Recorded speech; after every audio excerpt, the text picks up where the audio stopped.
MRF ng Barangay Tapuak, Dagupan City, ibinalik sa dating lugar na malapit sa kabahayan. Ang detalye sa report. Muling ibinalik ang Material Recovery Facility ng Barangay Tapuak, Dagupan City sa dati nitong pwesto sa bahagi ng Amado. Maayos na sinasalansan ang mga basura rito. Tinitiyak ng mga garbage collector na hindi ito maka-aapekto sa mga residente. Malapit kasi sa mga kabahayan at establishmento ang MRF. Basta ilagay lang sa mabuting plastic, sir. Itali mabuti para hindi ano yung amin yan, hindi susumingaw.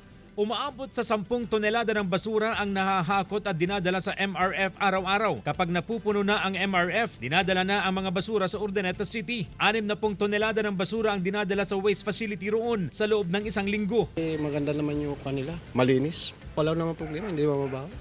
Nilinaw ng barangay chairman na temporaryo lang ang pagtatapon ng basura roon. Ibabalik din sa dating pinaglipatan ang MRF sa oras na matapos ang ginagawang proyekto. Pansamantala lang yan, siguro mga 2 months lang.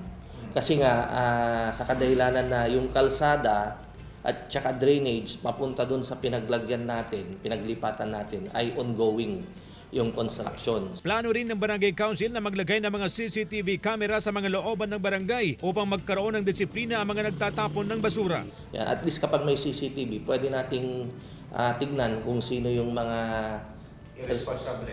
irresponsible na constituents natin na nagtatapon ng basura na hindi na segregate. Kasama si Jing Dakanay, CJ Torida, One North Central Luzon,